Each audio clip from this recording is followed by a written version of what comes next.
Hello and welcome to another video on the introduction to the cross-border selling, which is one of the several modules on the Shopify Foundation's certification. So the whole point of this series of video is to come on man, go back. Okay. The whole point of today's video is to make this social proof of learning and ultimately take the Shopify Foundation certification exam. So in the couple past video, I record myself talking the Shopify 101, which is about Shopify, what is Shopify, how Shopify works, what is and what is the lifestyles part of their marketing aspect of how you can create a lifestyle around Shopify, as well as some inspirational video, looking also at the sustainability fund for entrepreneurs that wants to reduce their carbon footprint, and they are more focused on have an environmental impact, as well as the key player in the Shopify ecosystem, merchants and partners, what merchants are, where merchants can sell online and in person, top players in the merchant sphere like footwear, sorry, like Allbirds, this footwear company focused on natural or making natural resource in with a sustainability vision, and the Cheekbone Beauty, a cosmetic company making cruelty-free and vegan products. And also look at the merchants. They are the key partners. The role here is that they are collaborators, and they are key collaborators for merchants and the Shopify itself. So depend on how they interact, you can have the Shopify product partnerships or the growth partnerships. Uh, Also, I look at the Shopify merchants, so understand your audience and how it's helpful to label them, to categorize, depends on their business size. So you have pre-commerce, which are the new kid on the block. They are starting with their business and with Shopify, and they might using Shopify as a side hustle or a part time. You have then sellers, which represent a large group in the Shopify merchants ecosystem, where are already making connections, they are building their customer base. Most of them are full time, they don't have employee, and they sell online and in person, and they represent this large group of merchants based on the GMV, this gross merchandise value. And then you have established, which are businesses that are holding their own, and most of the time they are self-sustaining, so they're looking for new ways to grow their business, as well as the mature, which are well-established large businesses that they have several locations and employees, and they using the Shopify and are performing at highest level uh, in the platform. So they choose to go with other platforms that are more oriented to their goals, like Shopify Plus platform, right? Which are focused on merchants that are having high volumes, high orders, international sales, complex business operations, customer relationships, managing customer relationships, and find new ways to sell and promote the to promote and sell their products on different social channels. So with that understanding, then I look at the Shopify uh, ecosystem and how we can grow as a partner. So the TLDR is that whatever plan Shopify merchants choose to go with, they provide you a basic tool set, which is the templates, tools to start sell in multiple locations, checkout, payment processing, as well as SEO and marketing tools. So whether it's you go with the starter plan or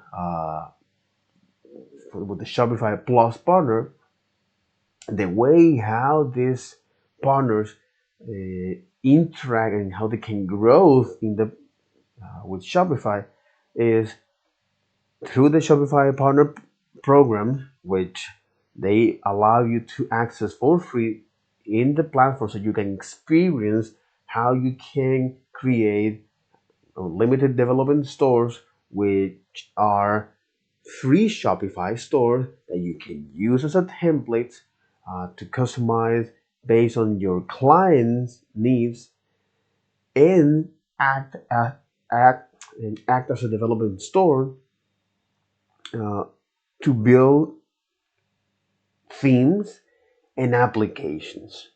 So this is the core of the Shopify partner programs. Okay, and what are the things that you can do?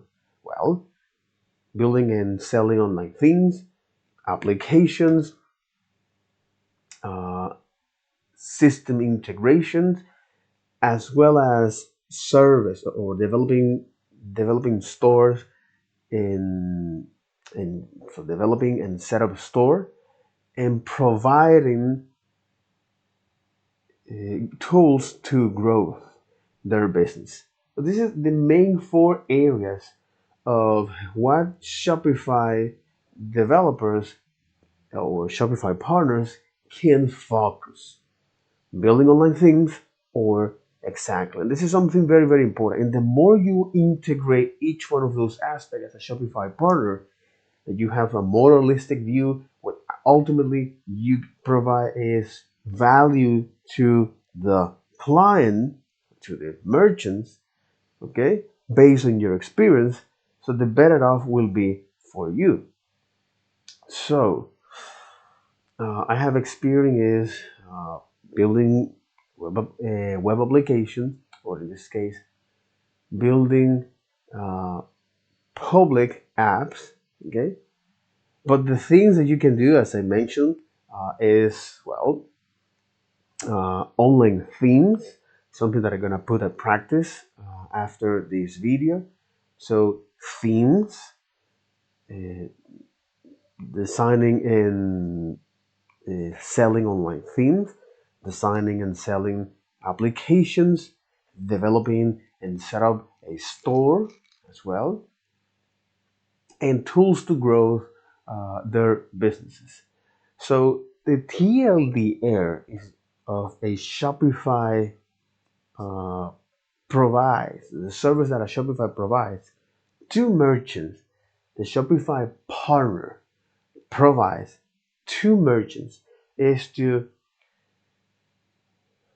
building and design products, creating a brand, developing a store, launching, managing, and scaling their business, increase sales and revenues, and system integration. And this is the six things that a Shopify partner provide to merchants. So the more value you can provide to the merchants based on these six topics, all right? Designing and building products, creating a brand, developing a store, whether it's an e-commerce or a in a retail store, helping to launch, manage, and or helping to launch, manage, and scale their business, as well as increase sales and revenue, which is something that you say easily, uh, But if you can do that as well as uh, help them with system integration, let's say with third-party servers, PayPal, Stripe, you name it, WeChat as well. So doing this for a particular merchant, you are not going to only help to grow their business, but also to build your reputation as someone that provide value to them, which is the end goal of this. So then I look at the Shopify Plus partner, which are a select group of people and service because they're driven to provide exceptional results and to exceed the merchant expectations uh, by taking the most out of the Shopify Plus platform. And the thing that these uh, partners can do, the Shopify Plus partners offer to merchants is business consulting strategy because they already know how Shopify works. What are the basic things that Shopify can provide to merchants? Okay, designing and building products, creating a brand, developing and set up a store, launching, managing, and scaling their business, increasing sales and revenue and system integration. So once these Shopify partners know how to do this, okay, so the next step is the Shopify Plus partner. And they are now focused on providing service like business consulting strategy or business strategy consulting, 3D modeling, and web management. This distinction is something important to know, especially to recognize which stage you are and how you can help a particular merchants, whether it's a pre-commerce seller established and mature, to meet their need and exceed their expectations. There is another program, the Shopify affiliate program, which are now focuses on these entrepreneurs, content creators, uh, uh, yeah, yeah, these entrepreneur content creators. So, for example, Veritasium, Veritasium, all right, Veritasium. So, Veritasium is this YouTube channel of this educator, okay, that exactly what happened is with Veritasium, interesting. Now they have, holy hell, oh my god, okay, interesting, interesting, interesting,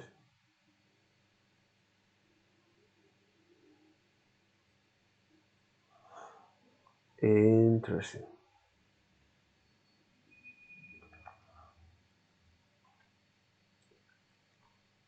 hmm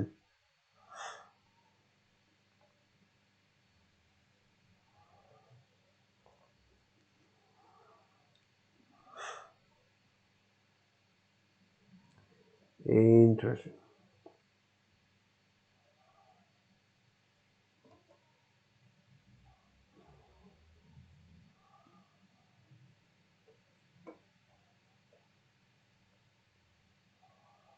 So the thing here is to recognize that this kind of people uh, that they are entrepreneurs and educators, content creators, influencers. So Derek Muller from Veritasium is just an example, right? So he is a doctor in physics.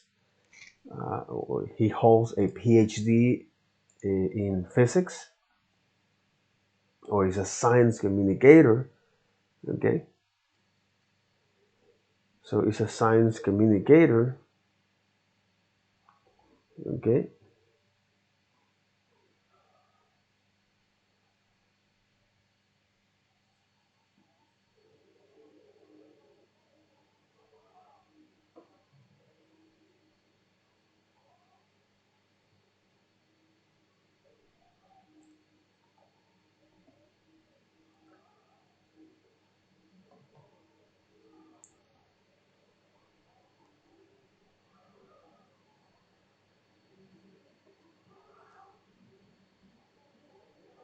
So for example, people like him, okay, which are a communicator, okay. Um, so these kind of people can participate in the Shopify affiliate programs. And not only this is exclusive for Shopify, but also for any other platform. So affiliate programs. So the thing here with this affiliate program is that yeah, you as a entrepreneur or educator, content creator, influencers, so you teach your audience about entrepreneurship, especially with Shopify, uh, or you teach your audience about the business aspect of that particular product you want to sell. Let's say in the Shopify you have, well, entrepreneurship, okay, with Shopify. In this case, with that platform itself. So the whole point of this is to recognize that the way how Shopify partners earn money is by uh, convert their audience into a new members or new merchants. So once they sign up for a pay plan based on a unique app tracking link, this is how they're going to earn revenue from them. So this is one way of how they can fund their activities and the operations. Okay, so uh, and the way how Shopify partners can earn money is by or developing a store and referrals, or Shopify Plus and referrals upgrades, building and selling online themes on the theme store, building and selling apps on the app store, uh, help their business to grow with the affiliate program or the Shopify directory program, and with promotions, meaning the Shopify POS Pro Bounty referrals or the Shopify POS payments incentive. The TLDR is these are loyalty programs.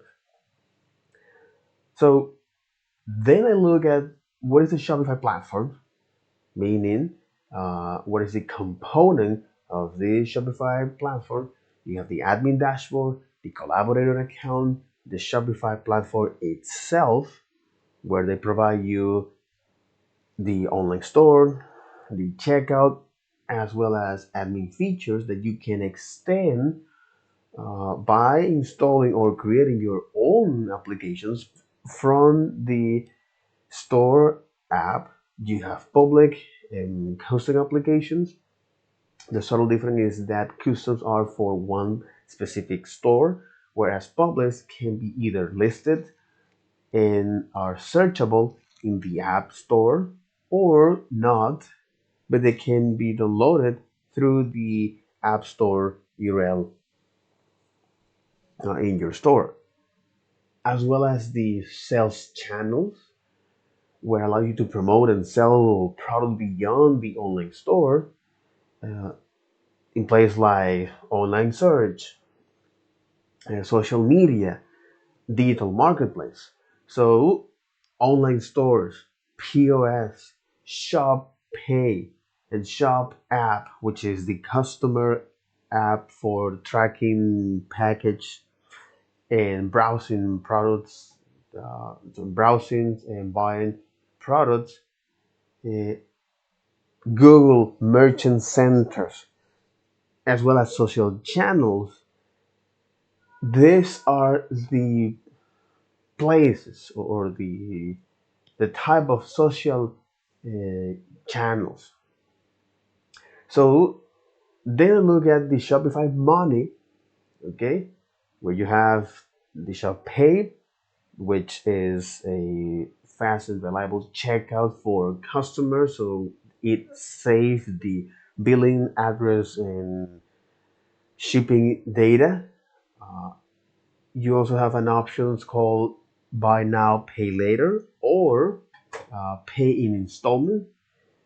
So you split the price in usually four equal payments. Shopify Capital. This is a way to how this business can receive funds from Shopify. So Shopify is acting as a bank, essentially. The Shopify payments, where your customer can choose whatever payment methods they want to go with, or the popular ones like Visa, American Express, Mastercard, Shop Pay, Google Pay, and Apple Pay. And the Shopify Finance, which allow merchants to manage their store inventory or the the store inventory and transaction, or the store payments specifically, store payments and transaction. Also, I look at the POS, and how interesting is this, because it provides to merchants a unified way to look at sales across online and in person, uh, in one place. So it bridges the gap between the website, the social media, and the POS. So by combining the software, hardware, you can also, is as a merchant, keep track of the inventory, uh, your staff, as well as the shipping methods that the client can choose, whether it's local pickup, local delivery, ship to home, or email details, which this allows the customers to complete the checkout online. That's something interesting. So the hardware in the POS is a piece of hardware that they provide you, that is all in one POS. Or if you have a card reader or a tablet, you can use that through the Shopify POS app. Also, Apple has these options, which is the tap to pay. The using is this near field communication. So tap to pay technology. Exactly. The using is the near field communication, or the specialized type of radio frequency identification technology.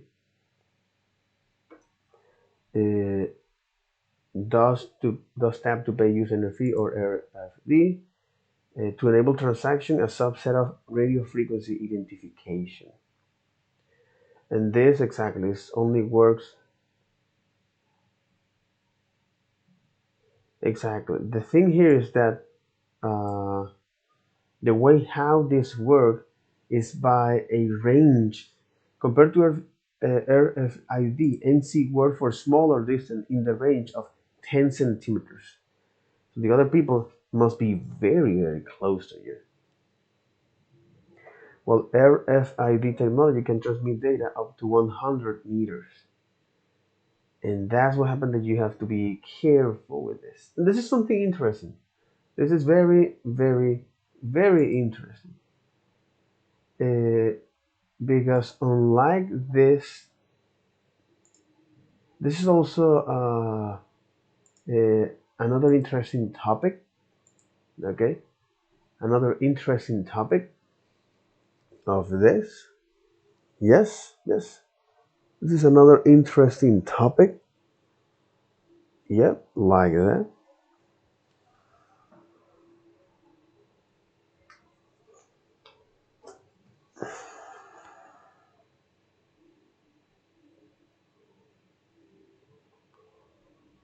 Yep, yeah.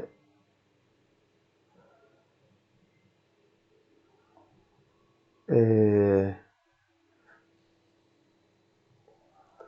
hmm So, well, yeah. So the using is this, and just to it was quite interesting because I refreshed what is this radio frequency range up to 10 meters, 10 centimeters, which is good, which is uh, interesting and good. All right, it's 10 centimeters. Okay, so this is the technology that tap to pay use, or this contactless. They use a specific subset of this RFID, RFID, okay, a radio frequency identifier. Uh, mhm,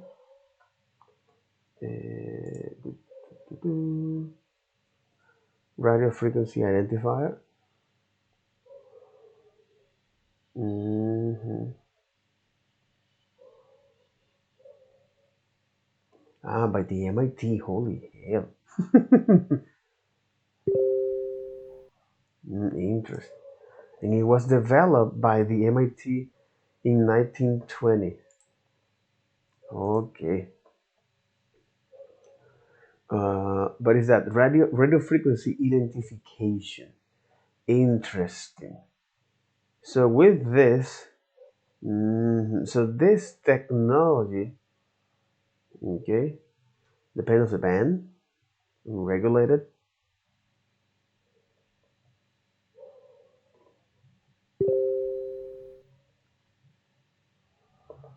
smart cards.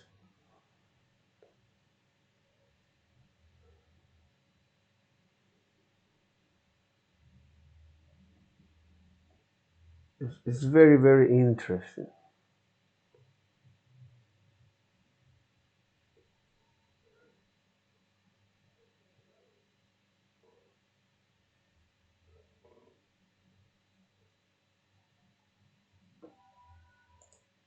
hmm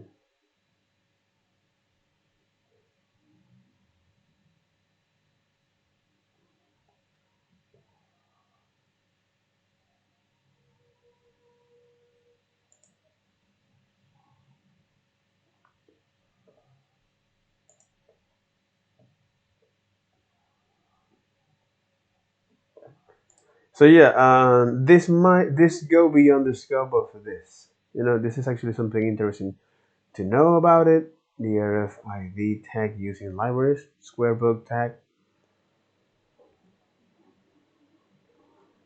Uh, so yeah, this is something that go beyond the scope of this.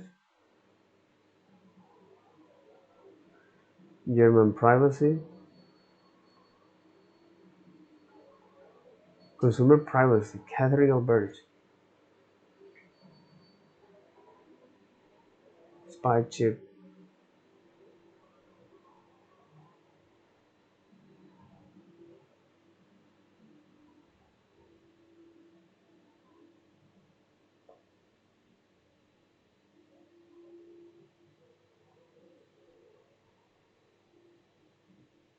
hmm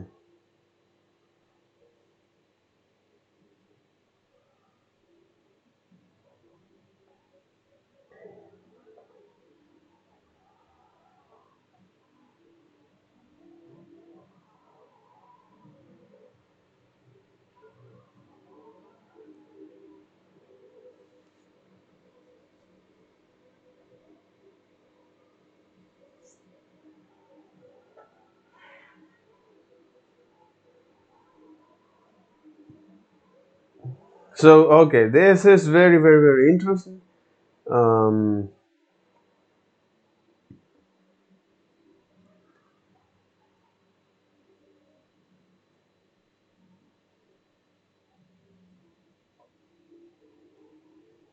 Security concerns. So despite that, okay, so despite this technology that is using, so despite the technology that our POS or tap to pay, right, this near field communication technology that is using uh, or that is used for merchants and customers, okay, then I look at the software, the POS software, which allows you to manage your inventory, staff, as well as payments. So this application is something that you can download in your app or in your Apple or Android device. And then I look at the Shopify Help Center and Community. So the Help Center, so it helps you, for example, with general resources like the contact page, which acts as an index for all of the Shopify resources and links, as well as for job posting. The Shopify Help Center, which is a searchable database for things like marketing, selling, and business, and the Shopify Help Center, YouTube Shopify Help Center, which provide you a series of step-by-step video tutorials about how to use admin dashboard, uh, as well as other app or Shopify features. And the partner-specific research, like the blog or the Shopify Partner Help Center, well, there are resource specific for Shopify partners, whether it's product partnerships or growth partnership. And and with that, all right, I also look at this the community links, Discord, and so yeah, Discord and Slack. All right. So the model two, which is what I'm going to focus today, is that the foundation of cross-border selling. So introduction. So intro to cross-border selling is something that is quite familiar.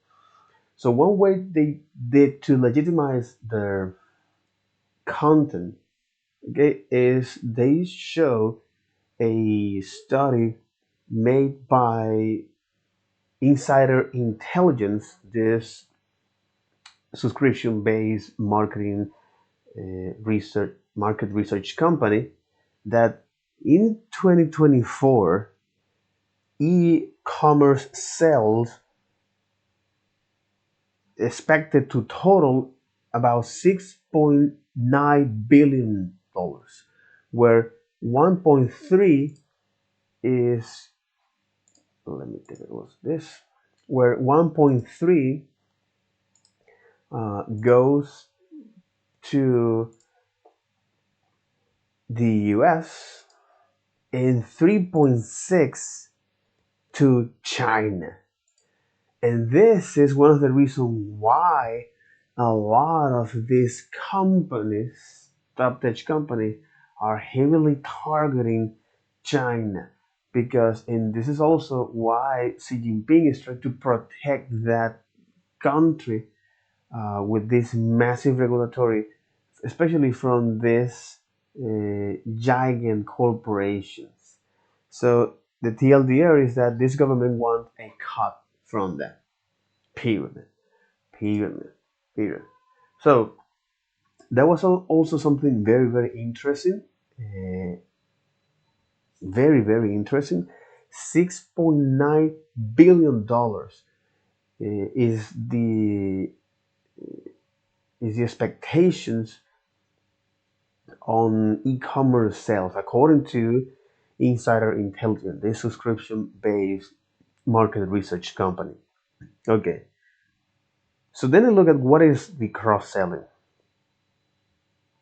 E-commerce without borders. That's the whole thing of this.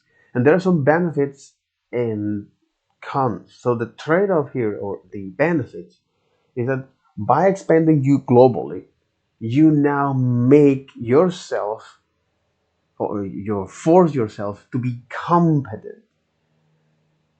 Uh, you force yourself to be competent and competitive in international landscape, while allowing them to build your brand awareness and increase sales that are increased once you start to build and increase your customer base.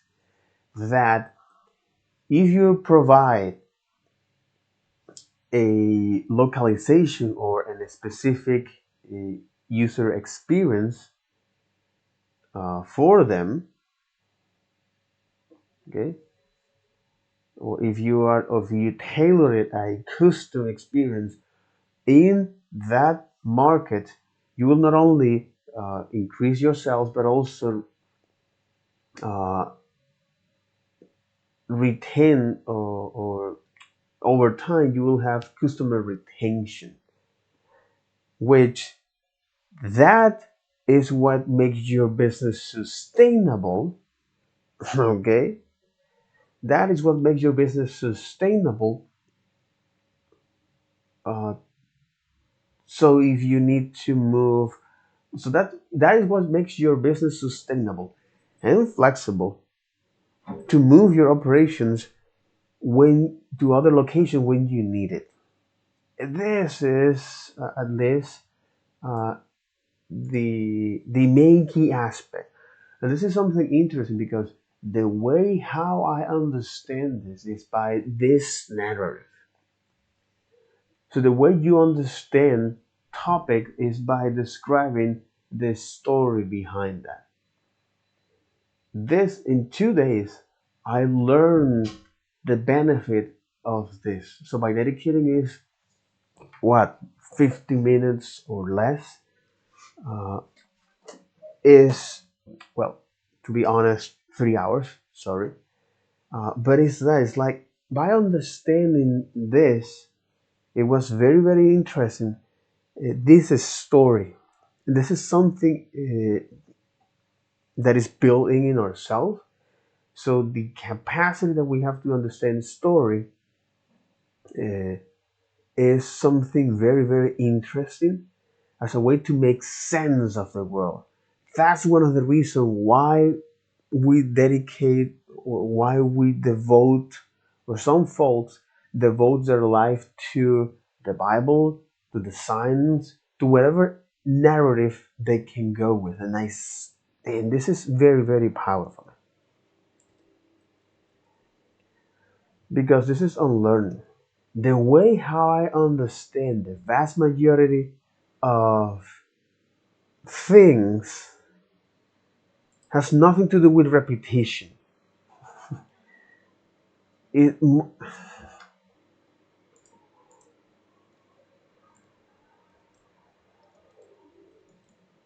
learning or storytelling versus repetition.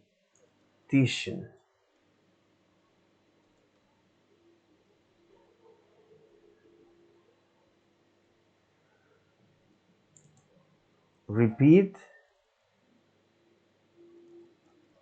memorization. Mhm. Storytelling versus repetition. So memorization is useful to memorization is useful to feel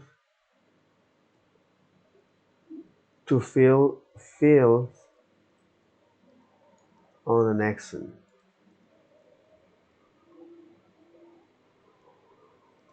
But yeah, memorization is useful to fill feels on actions.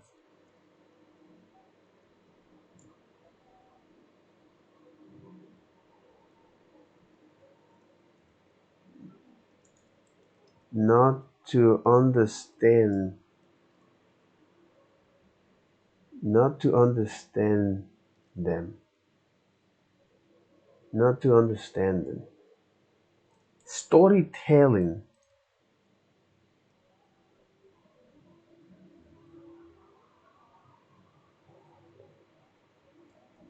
storytelling is how we. This is pretty F, man. Because storytelling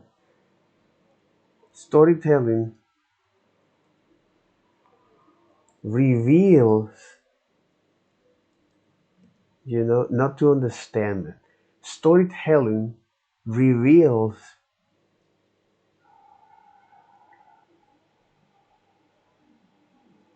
the understanding. Because storytelling describe or reveal. The storytelling describe. Storytelling reveals. Storytelling reveals. the- Storytelling reveals the understanding. Make it simple, man. Make it simple. So right now, I understand this because I was able to see what is the end goal. So what is useful to me, or what is useful for other people, or in this case for merchants.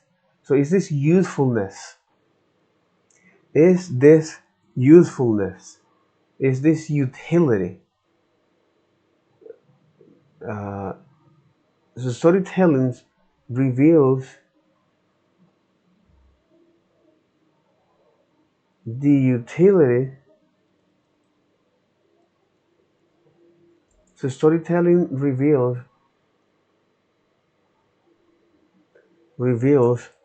why reveals. So storytelling describe. Is storytelling describe why. Storytelling this.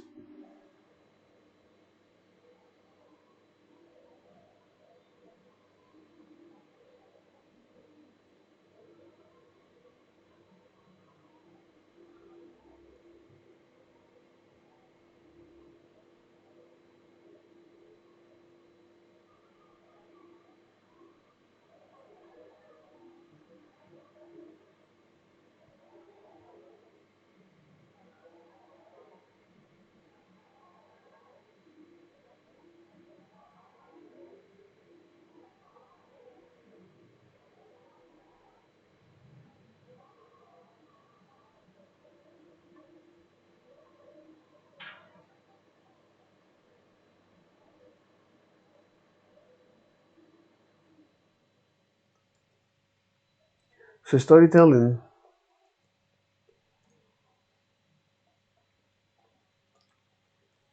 reveals the beauty.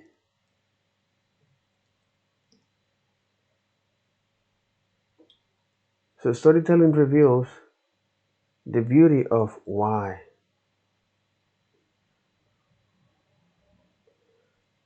So storytelling reveals the beauty of learning. Storytelling reveals the beauty of learning.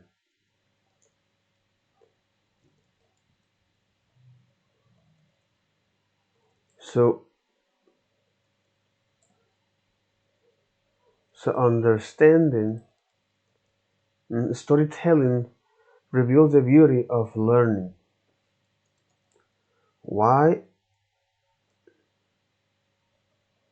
why you, why, why, how, and what you do with with that.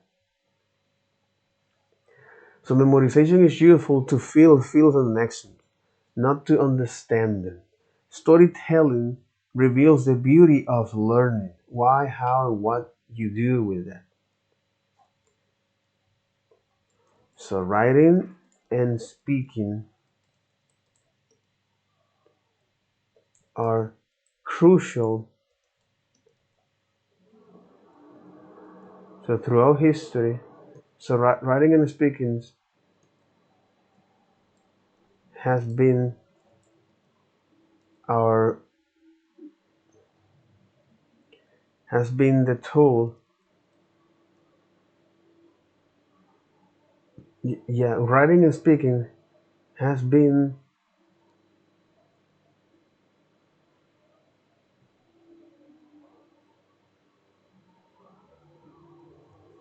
writing, speaking and writing, because it's that and writing, speaking and writing, along with fire, has been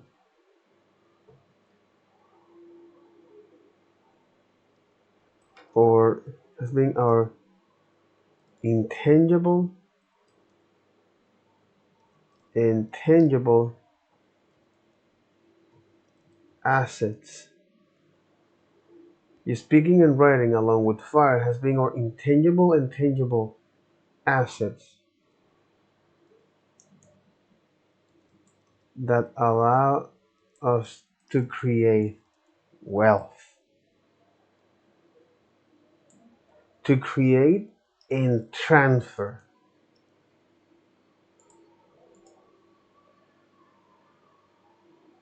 Speaking and writing along with fire has been our intangibles and tangible assets that allows to create and transfer wealth.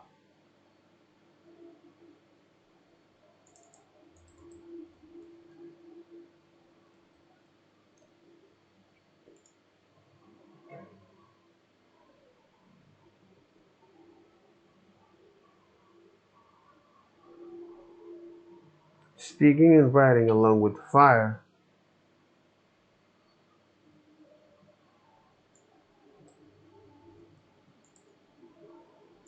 has been our intangible and tangible assets that allow us to create and transfer wealth.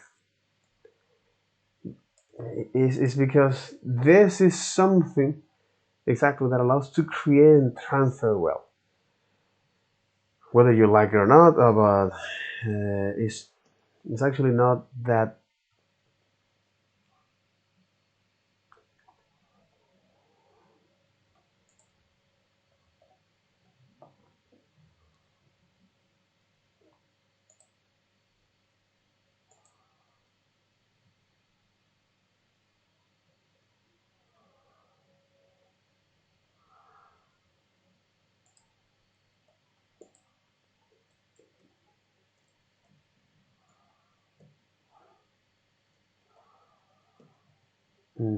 Daily posts.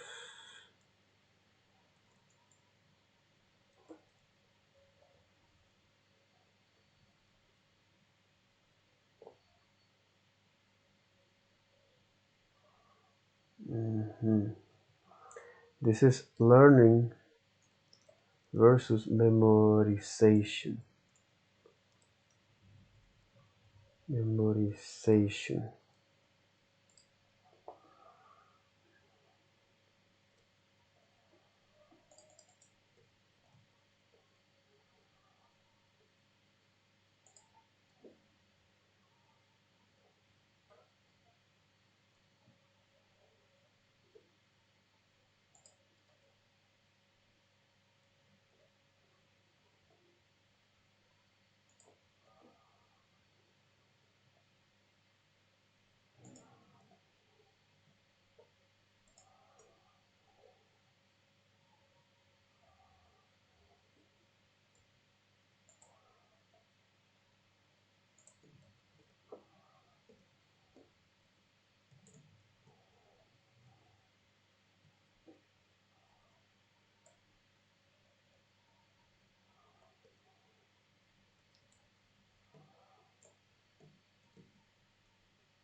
has been our has been our intangible asset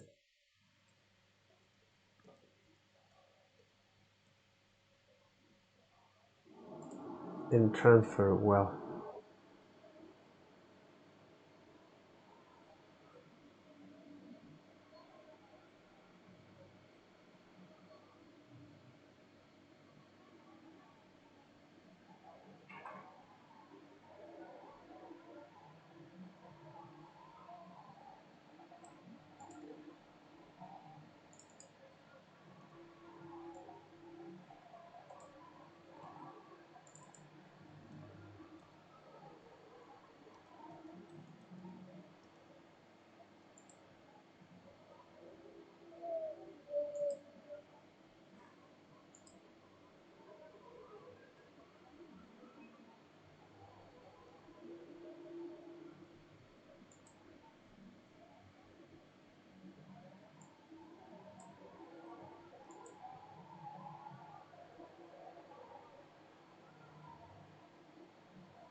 Yeah, I made this because this has been the way how I learn all of these topics that are quite complex, and especially because I put them at practice.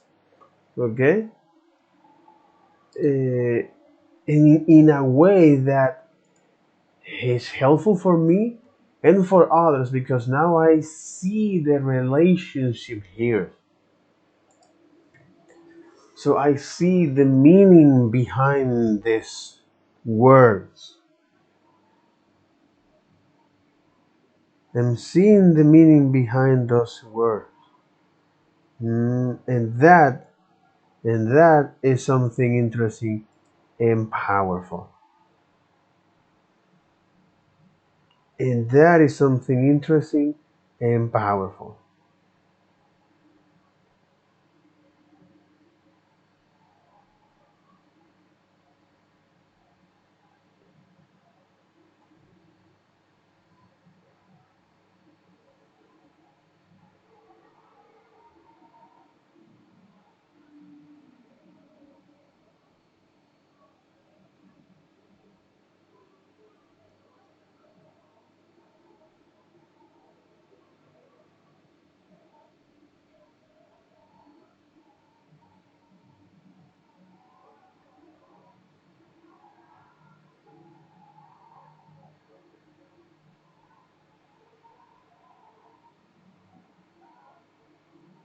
Memorization.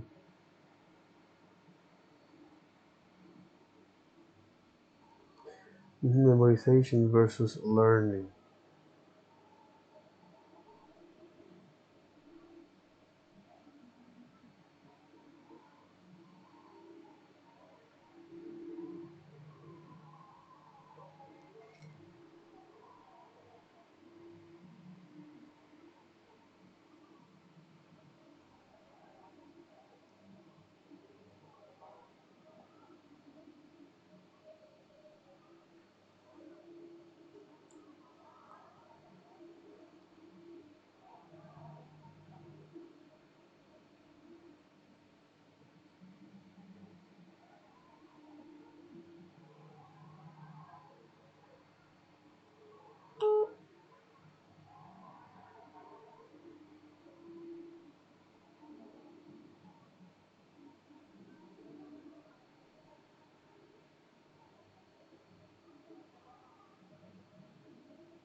Ok. Aló, chava. ¿Cómo está todo? Coño, ahorita estaba era terminando de grabarme aquí para montarlo ahí en YouTube y que... Porque ahorita estoy viendo es como un curso para certificarme en Shopify, ¿no? Que es como es una aplicación para crear tiendas online en Estados Unidos y Canadá. Entonces, bueno, ahorita estoy en eso. Yo, yo me imaginé, por eso no te dije, bueno, cuando vea a lo mejor me escribe o me llama. No, pero cuéntame. Mira, mira, ¿sabes que me metí o sea, me entregan una moto ahora ¿cómo es? En 20 días. Ok. 20 días ¿no? en la agencia. No sé si, lo que quería ver si tú tenías disponible tu moto, que me la prestaras, o sea, los días que no la fuera a utilizar, cuadrar una fecha ahí, unos días ahí, mientras me llega esa, o yo te la llevo diariamente, en la noche, cuando la vaya a utilizar, no sé. Bueno, voy a consultarle para ver. Porque lo que pasa es que Más que puede. yo la uso en la mañana, tipo de 9 hasta las 12. Porque a esa hora voy, que si al gimnasio o tengo que hacer algunas diligencias por aquí cerca. Pero después de la 1 ahí sí. Después de la 1 sí. Bueno, como para yo hacer algo ahí, hacer algo ahí y yo te la dejaría en la noche allá. La Ahí otra a buscar también, a la persona allá. la otra también que puedes hacer, ¿hasta qué día te van a entregar la moto más o menos? Coño, me dijeron 20 días. Ok, 20 días, calculo yo, eso fue el 3 de diciembre. ok. Porque esa vuelta de estar viniendo para acá y después te llevas para la casa, ah, da paja, mano. Es ladilla. Además que no está cerca, marico. Belgrano no está cerca. Eh, o la otra que podría ser, ve, hay dos Pero pudiera alternativas. ser, Ve, hay dos pudiera ser alternativas que yo veo diario. ahorita. Una es hablar con los muchachos aquí para ver si te podemos dar una cama acá y te quedas aquí por los próximos 20 días, que va a ser más fácil. Lo único que te traerías es la comidita y la vaina. Eso sería una. Eh, y la otra es de te vienes acá para Belgrano eso de la 1 de la tarde, o sales allá desde 11 a las 12, te llegas acá a la 1, te doy las llaves de la moto y luego me la entregas o en la noche o en la mañana, tipo, no sé, 9 o 8 de la mañana, una vez así. Sí, es por lo menos pase algo. Inclusive pudiera ser fin de semana o 3 días. O sea, para no, ¿sabes? Que son como muchos días ahí sin la producción de Claro, la sí, sin aplicación. un flujo de caja, mano, porque es. Yo estoy en lo mismo, yo estoy ahorita también buscando es un flujo de caja. Ahorita quizá proveyendo este servicio para ver, ¿no? Pero la idea es justamente eso, de tener un flujo de caja constante. Pero déjame hacer una vaina, déjame hablar primero ahorita con los muchachos eh, para ver cómo podemos cuadrar, porque como son 20 días, entonces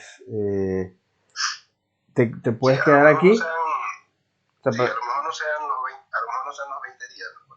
Sino a lo mejor de repente en un día, en un fin de semana, yo puedo hacer algo, o un día intercalado, o 3 días, y ¿entiendes? Para que haya ese ingreso por lo menos semanal ahí mientras llega la moto.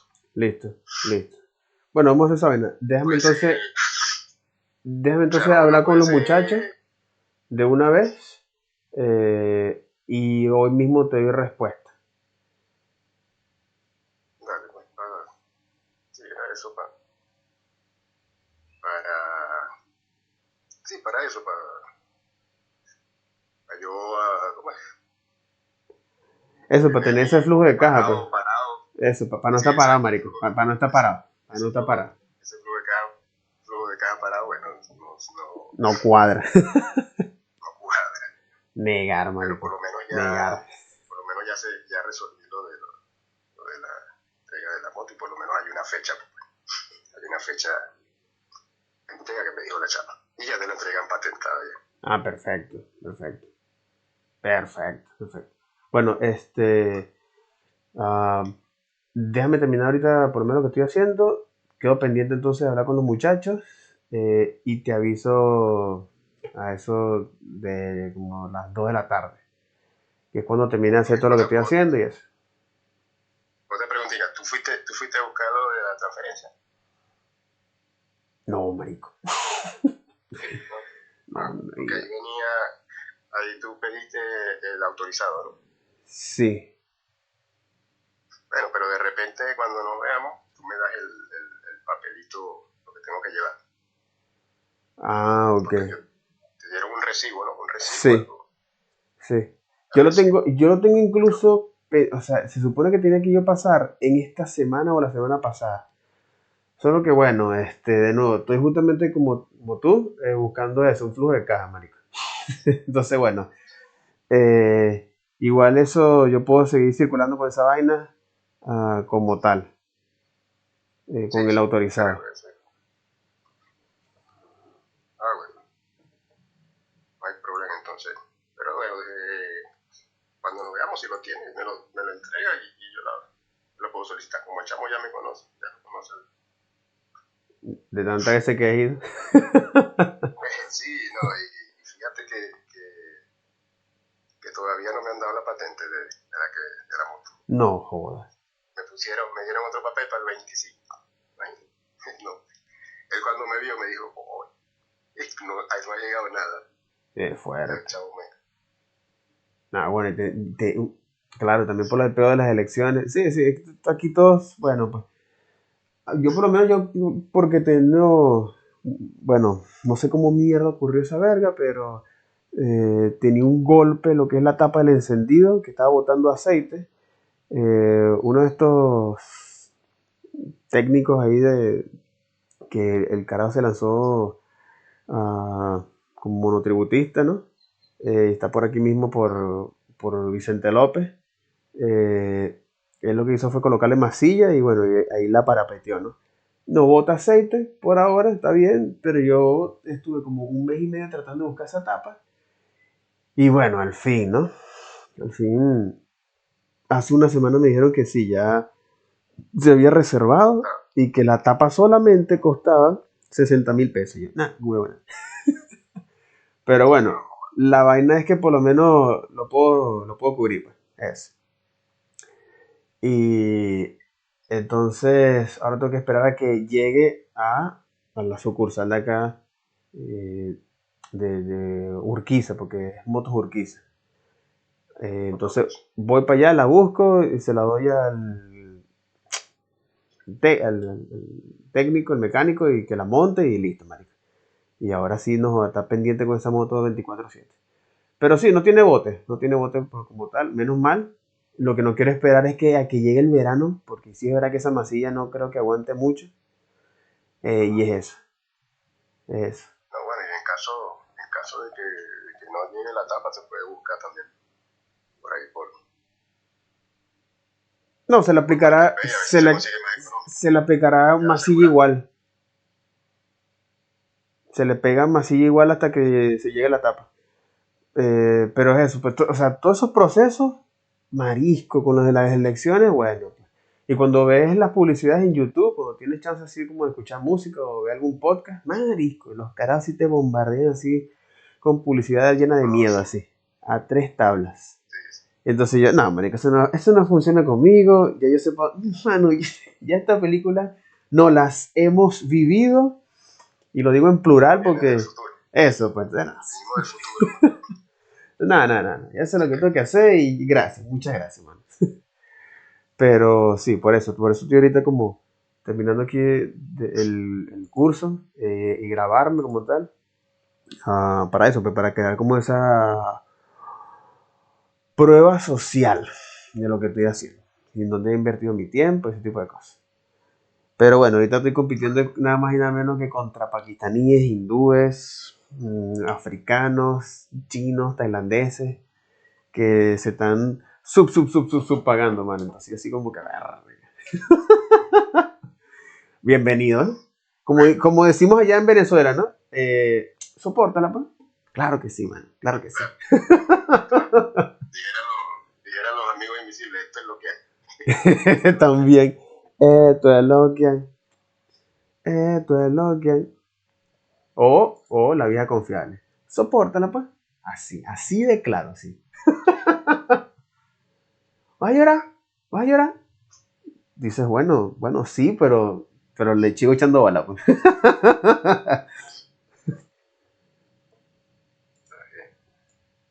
Bueno, entonces quedamos así, entonces no te quito más tiempo para que sigas en lo tuyo. Y bueno, vamos ahí para ver cómo cuadramos. Recuerda que no es todos los días, es por lo menos para ir allá haciendo algo. Pues Claro, un día, dos claro, días, el fin de semana, cuando menos la vaya a utilizar. claro, listo. Bueno, Piensa ahí bien. bueno, eso, pues. Déjame avisarle a los muchachos, hablo con ellos eh, y te doy respuesta hoy en la tarde. Dale, pues, estamos hablando. Dale, Kike, un abrazo, éxito. Bueno.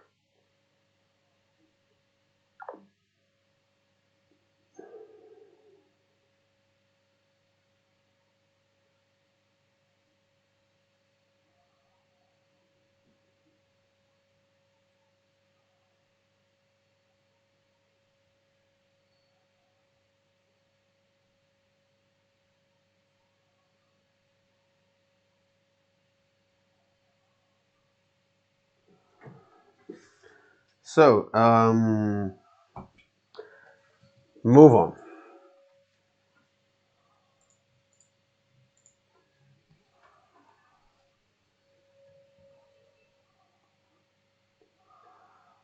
Mm, mm, mm, mm.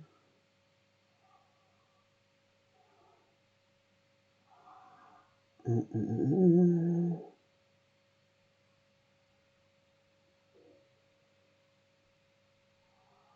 mm, mm, mm.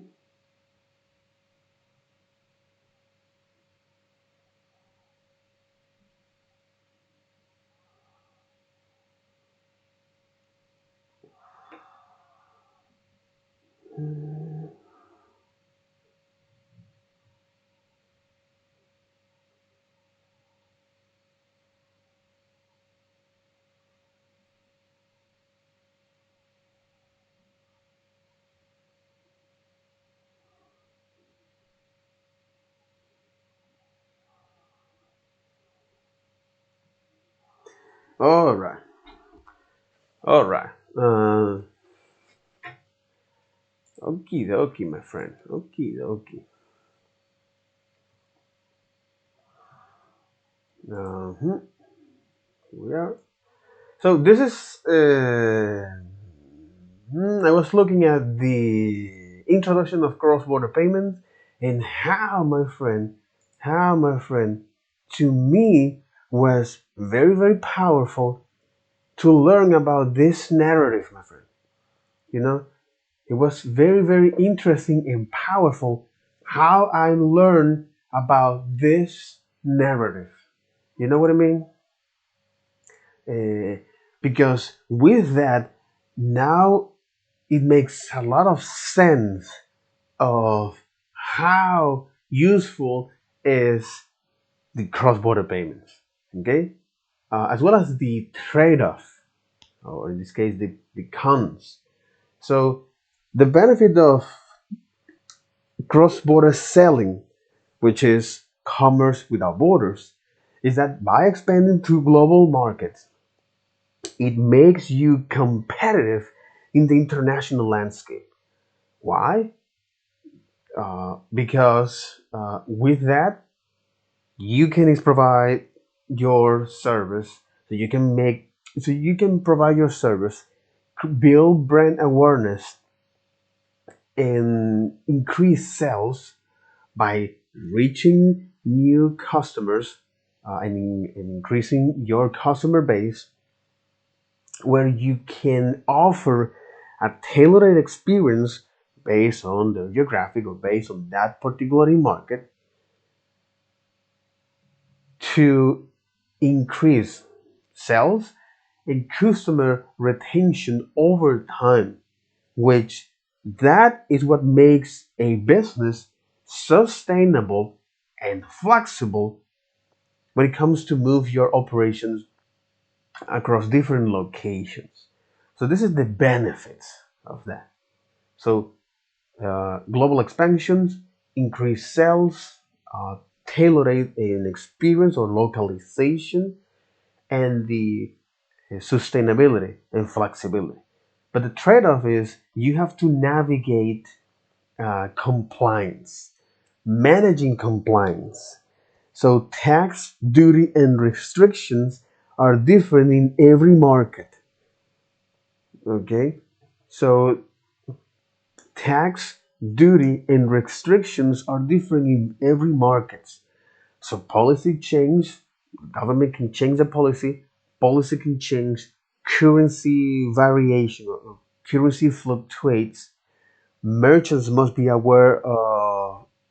So merchants have to watch out for fraud too, and all of these liabilities make entering new markets slow and expensive. So an example of this, okay, is like Apple, Google, or even yourself when you migrate to a new place and you are looking for a job, right? So that particular market has tax, duty, and restriction. So, for example, let's say you are a fitness trainer and you get into a particular market: Argentina, Portugal, France, US, Germany, Asia, China, Thailand. So entering those markets, so tax, duties, and so tax, duty, and language or restrictions are different in every market. So you have is so policy can change, especially let's gonna make here a job market example. So like medicals, so medicals they can provide their service in the states, uh, in all of them the states. So some of state needs to make some revalidation of their learnings, and they can thin. So when looking at a market and a particular example, so I really love to go from the specific to the abstract, okay, because now I can find a particular example and from then make an extraction, uh, or a generalization. So managing compliance, and especially in the job market, let's say as a lawyer, let's say as a lawyer, or a medical surgeon. So depend on each new market or each state, each country, you have to comply. So you have to follow tax, or tax, duties, and restrictions are different in each of those markets, in every new or in every market. So policy can change. So perhaps you now need to revalidate your learning. If you're a surgeon, uh, currency fluctuates as well, and merchants or people now have to watch out for fraud, and all of this risk, all of these liabilities make entry into new markets slow and expensive. That's what happened. Another good example of this is, especially as a freelancer or as a contractor, so tax, duty, and restrictions are different in every market or any of these platforms. Okay, uh, so policy can change. So if you're offering a service, any of these platforms, so policy can change to actually make the most of you, uh, or currency fluctuates. You also have to watch out for fraud. Okay. hmm So all of these liabilities make entering new market exactly. All of these liabilities make entering new market slow and expensive. So compliance, managing compliance, one of the challenge here. So the other is build trust with global audience. So after you getting into the new market, uh, and you now you you comply with tax, duties, and restrictions. Okay, it is time to build trust in that global audience because the expectations are different in every market, and this is something that I see vastly.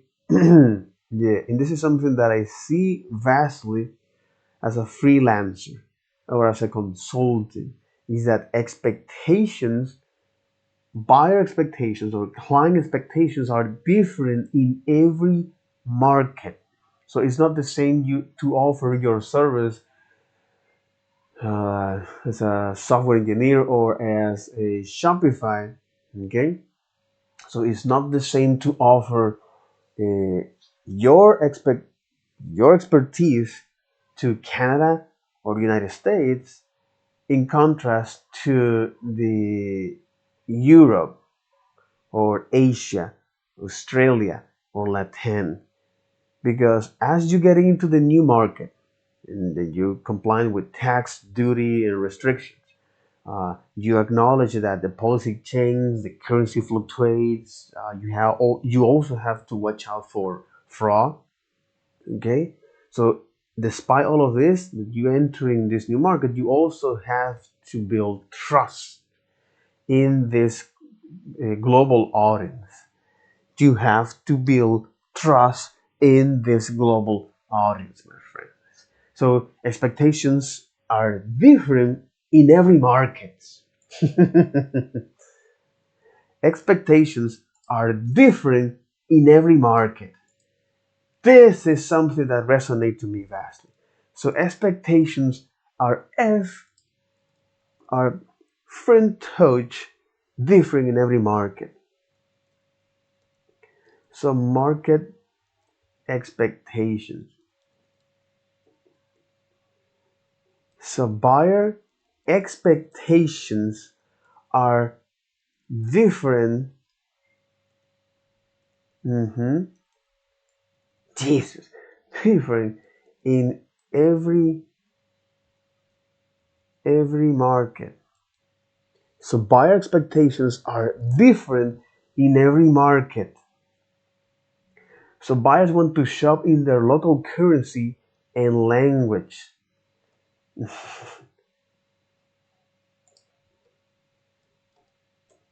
So buyers want to shop in their local currency and language.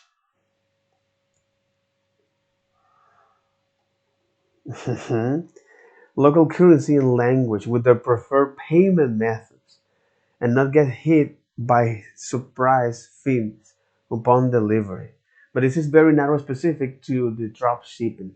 But when you translate it to other domains, okay, not only as you provide service, but also the daily market and that kind of things.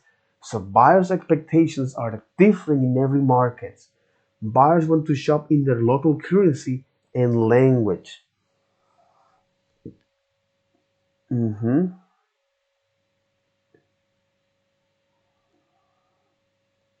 In language. uh,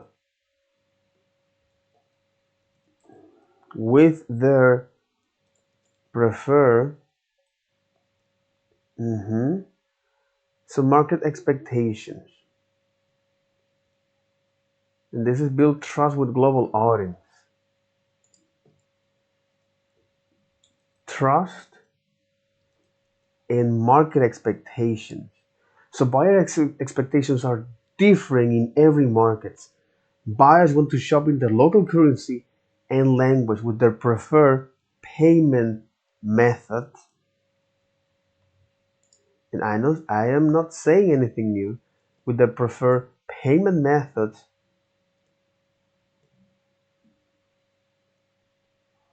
with the preferred payment methods, and not hit with surprise fee, and not hit and not get hit with surprise fees. And not get hit with surprise fee.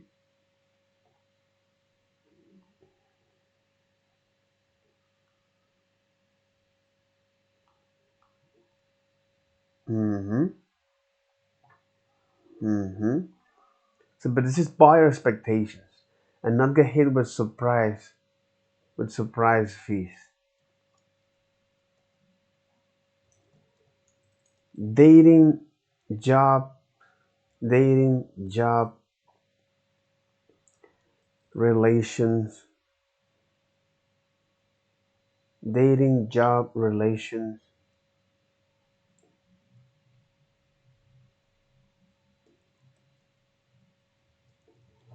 This can apply. So this can be applied to dating, jobs, and relationships.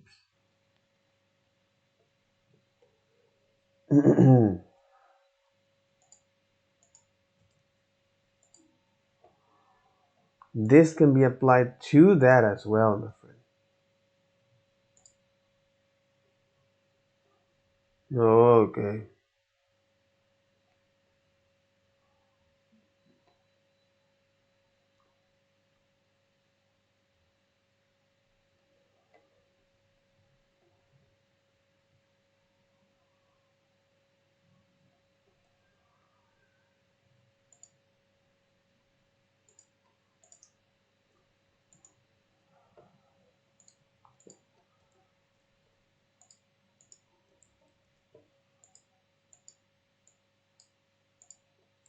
No, come on.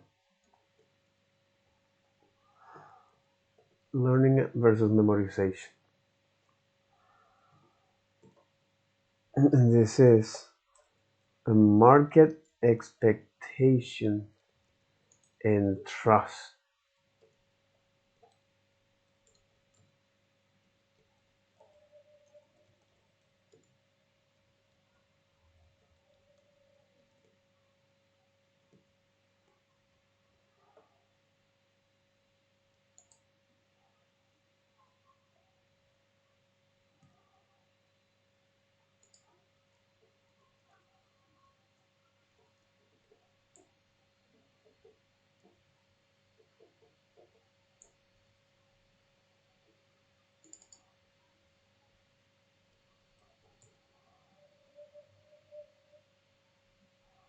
in relation.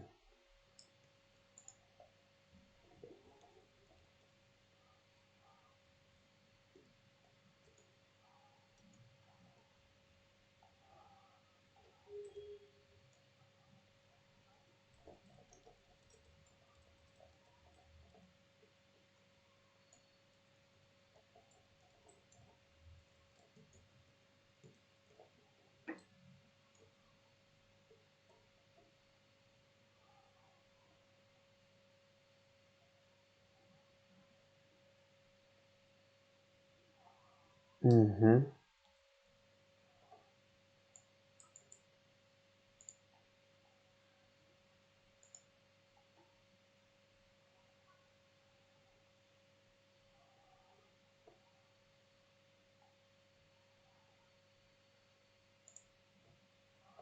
So this can be applied to this.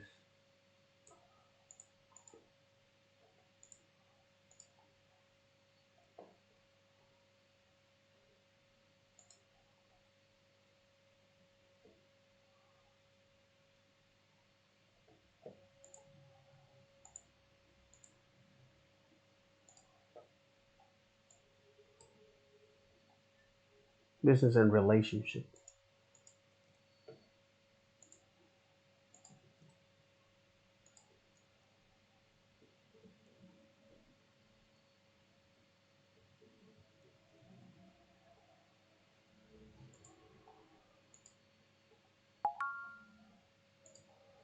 Hmm.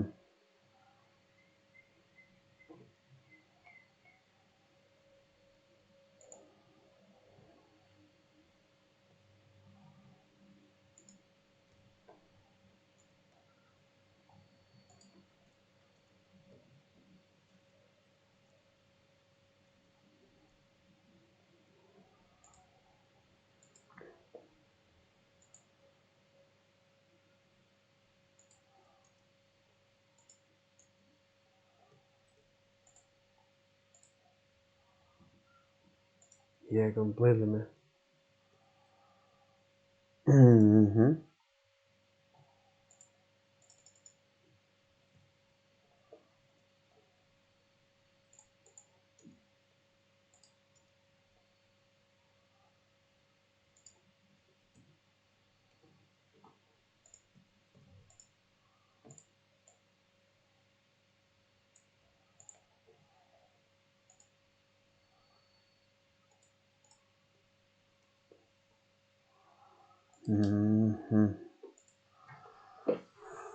So knowing this, which is part of the challenge here, okay? This is part of the challenge, especially of the cross-border selling. This is something that is not only applicable to commerce, but also to any or to relationship, datings, and businesses. This is something interesting. Completely, man. Completely, man. It's like, oh, okay. All right, my friend. All right, my friend.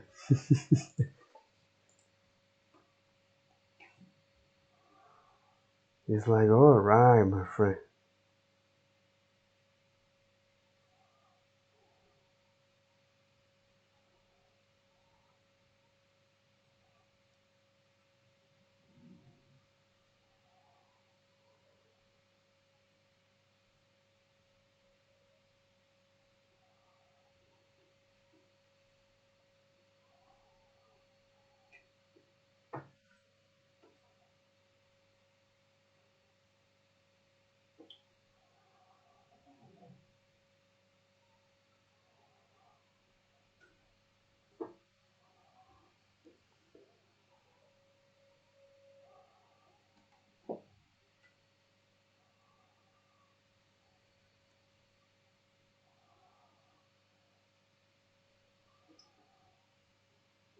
Um, Trust in market expectation.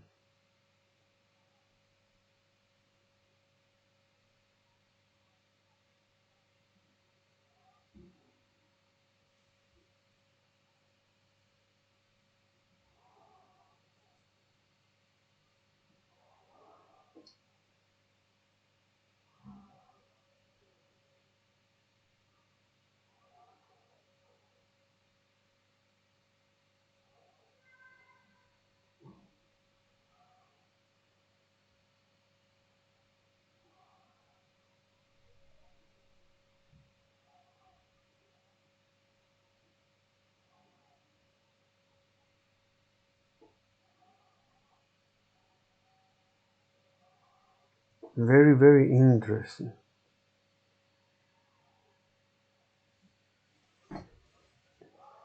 Very, very interesting. Because this is one of the challenge that merchants or any person that enter into a new market, especially the global landscape, the international landscape, have to face tax, duties, and restrictions. So policy change, currency fluctuates, and also merchants or people have to watch out for fraud.